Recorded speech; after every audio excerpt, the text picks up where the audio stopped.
नमस्कार, RSV institute में आपका स्वागत है।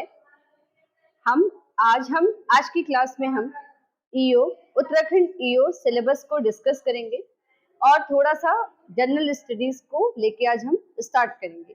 आज हमारा फर्स्ट वीडियो है, इसलिए हम पहले सिलेबस डिस्कस करते हैं। तो उत्तराखंड अधिशासी अधिकारी, उत्तराखंड ईओ एग्जाम सिलेबस। तो उत्तराखंड ईओ के एग्जाम में दो पेपर होंगे। पहला आपका जनरल हिंदी, दूसरा आपका है जनरल स्टडीज। जनरल हिंदी जो है, टोटल क्वेश्चंस होंगे जनरल हिंदी में, वो होंगे आपके 100 क्वेश्चंस और टोटल मार्क्स जो होंगे वो भी कितने होंगे 100। आपको टाइमिंग है वो 2 आवर का मिलेगा। ऐसे ही हम जनरल स्टडीज को के सिलेबस को देखते हैं। टोटल क्वेश्चन जो हैं वो हैं आपके 200। टोटल मार्क्स जो होंगे 200 मार्क्स का होगा आपका, और जो टाइमिंग है वो 3 आवर की होगी। तो टोटल जो जनरल हिंदी और जनरल स्टडीज का जो टोटल मार्क्स होगा वो आपके टोटल मार्क्स होंगे 300 का, और दोनों के अलग अलग एग्जाम होंगे। तो दोनों को हम अलग अलग लेके चलते हैं, देखते हैं। चलिए आइए, थोड़ा सा जनरल स्टडीज को लेके हम स्टार्ट करेंगे।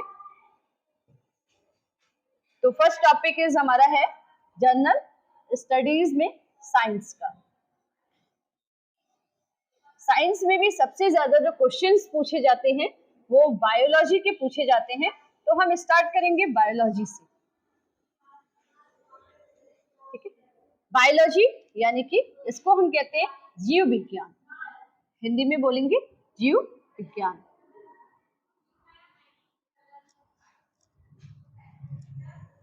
तो इसके नाम से ही देखिए हमें पता चल रहा है जीवों के अध्ययन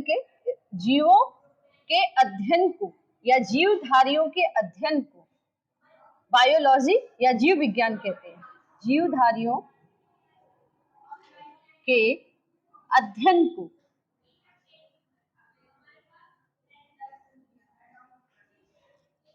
अध्ययन को हम जीव विज्ञान या बायोलॉजी कहते हैं। जीव विज्ञान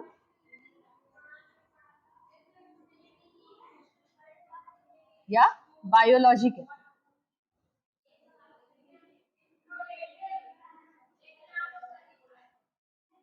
कहते हैं। अब जीवधारी में का मतलब क्या हुआ? ऑल टाइप्स के लिविंग ऑर्गेनिज्म। अब लिविंग ऑर्गेनिज्म क्या होते हैं वो देखेंगे थोड़ा सा। जीवधारी का मतलब क्या हुआ? तो जीवधारी जो हुए हैं वो उसका मीन ये हुआ ऑल टाइप के लिविंग ऑर्गेनिज्म। लिविंग ऑर्गेनिज्म यानी कि जितने भी जीव जिंदा हैं उन्हें हम कहते हैं लिविंग ऑर्गेनिज्म। लिविंग ऑर्गेनिज्म दूसरे हमारे होते हैं आपके नॉन लिविंग ऑर्गेनिज्म, जिनमें जान नहीं है, जैसे टेबल, चेयर, और जो ग्रोथ नहीं करते, जो वृद्धि नहीं करते, वो आपके नॉन लिविंग थिंग्स हुई। और लिविंग ऑर्गेनिज्म यानी कि जिसमें हम जीवों को जिसमें हम शामिल करते हैं वो क्या हुए आपके लिविंग ऑर्गेनिज्म। जो सांस लेते हैं, जो ब्रेथ करते हैं, जो रिप्रोड्यूस होते हैं, जो न्यूट्रिशन करते हैं, वो सारी आपके क्या हुए, जो ग्रो करते हैं, वो सारे आपके क्या हुए लिविंग ऑर्गेनिज्म।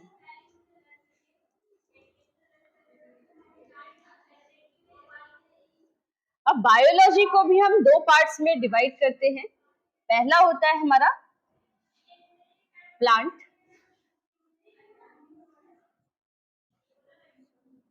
ये आपके प्लांट्स हो गए। प्लांट मतलब पेड़ पौधे, पेड़ पौधे।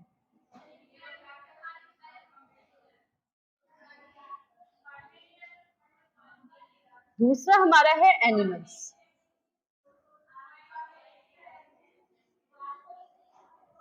एनिमल्स मतलब जंतु। इसमें ऑल टाइप के एनिमल्स आ गए।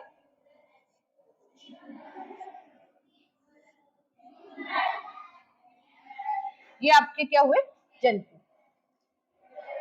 तो जो जिसमें हम प्लांट्स की स्टडी करते हैं उसे हम कहते हैं बॉटनी,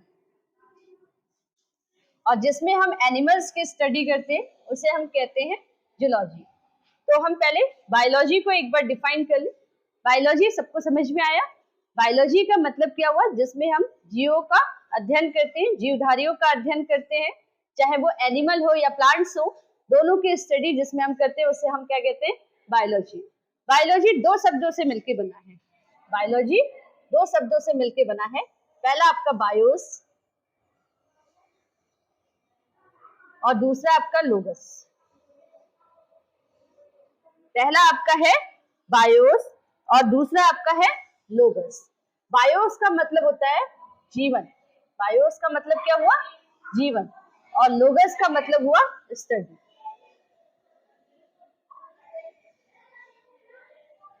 तो इसलिए जीवों की स्टडी क्या हुआ आपका? बायोलॉजी।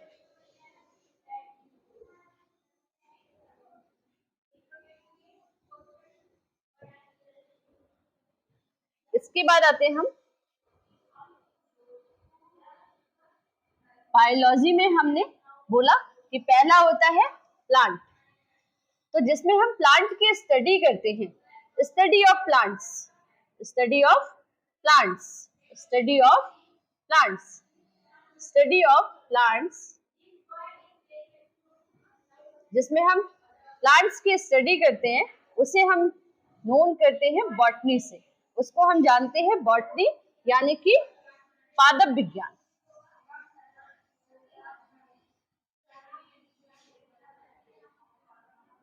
दूसरा आता है आपका जंतु,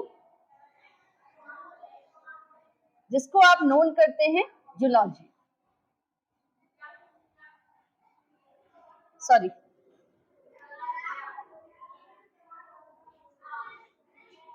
एनिमल्स और जंतु। तो study of animals, study of animals is known as zoology. जिसमें हम एनिमल्स की स्टडी करते हैं उसको हम जूलॉजी के नाम से जानते हैं। ये सबको समझ में आ गया होगा? ठीक है। बॉटनी को हम और ज्यादा डिफाइन करते हैं।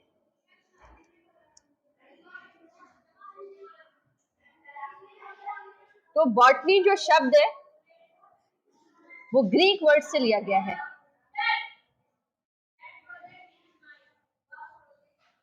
ग्रीक वर्ड से लिया गया है।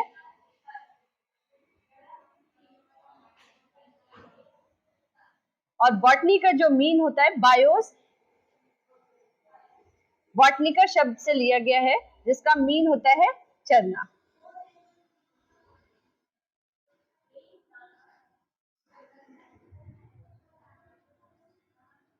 और एक साइंटिस्ट थे इसके आपके थियोफ्रेस्टस।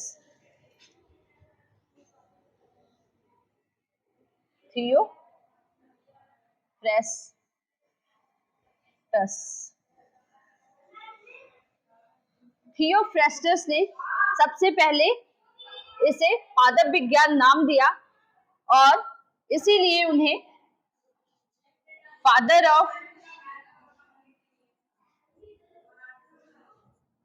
बॉटनी, पादप जगत का पिता भी कहा जाता है। इन्होंने 500 पौधों का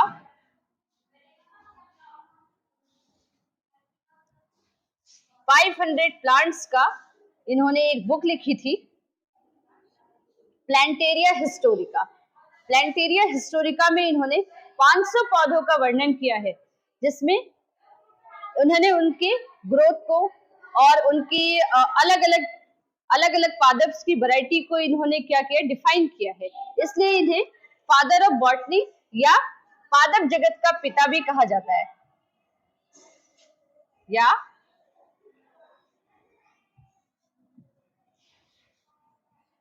पादप जगत का पिता भी कहा जाता है, कहा जाता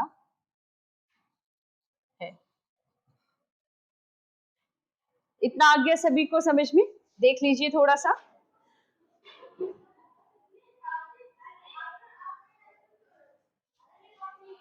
अच्छा, बॉटनी शब्द की जो उत्पत्ति है, बॉटनी शब्द की उत्पत्ति बॉस्किन शब्द से हुई है। किससे हुई है? बॉस्किन से।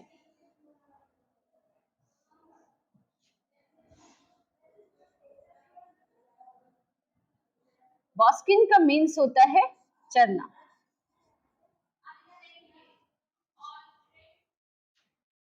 और ये भी ग्रीक वर्ड है।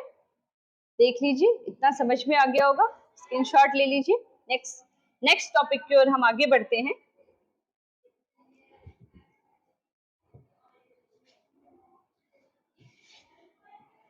नेक्स्ट हमने पढ़ा था, नेक्स्ट जो है वो है ज़ूलॉजी। तो एक साइंटिस्ट थे अरस्तु।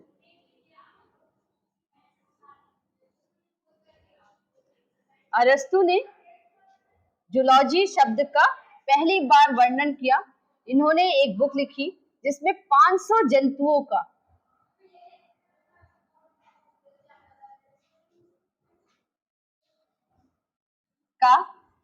वर्णन है।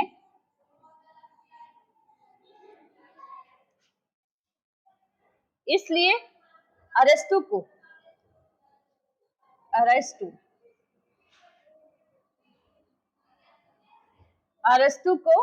फादर ऑफ जूलॉजी, अरस्तु को क्या कहा जाता है? Father of zoology.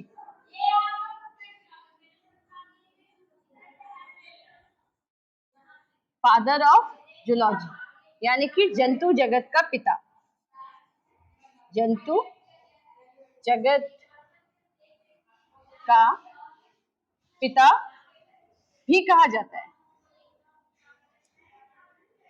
और जूलॉजी के अंतर्गत हम सारे एनिमल्स की स्टडी करते हैं, इसीलिए study of animals is known as study of animals. जंतुओं के स्टडी को हम क्या कहते हैं? जूलॉजी। नेक्स्ट क्लास में हम इसी को और आगे बढ़ाएंगे। Thank you. आज के लिए इतना ही। Thank you. जय हिंद, जय भारत।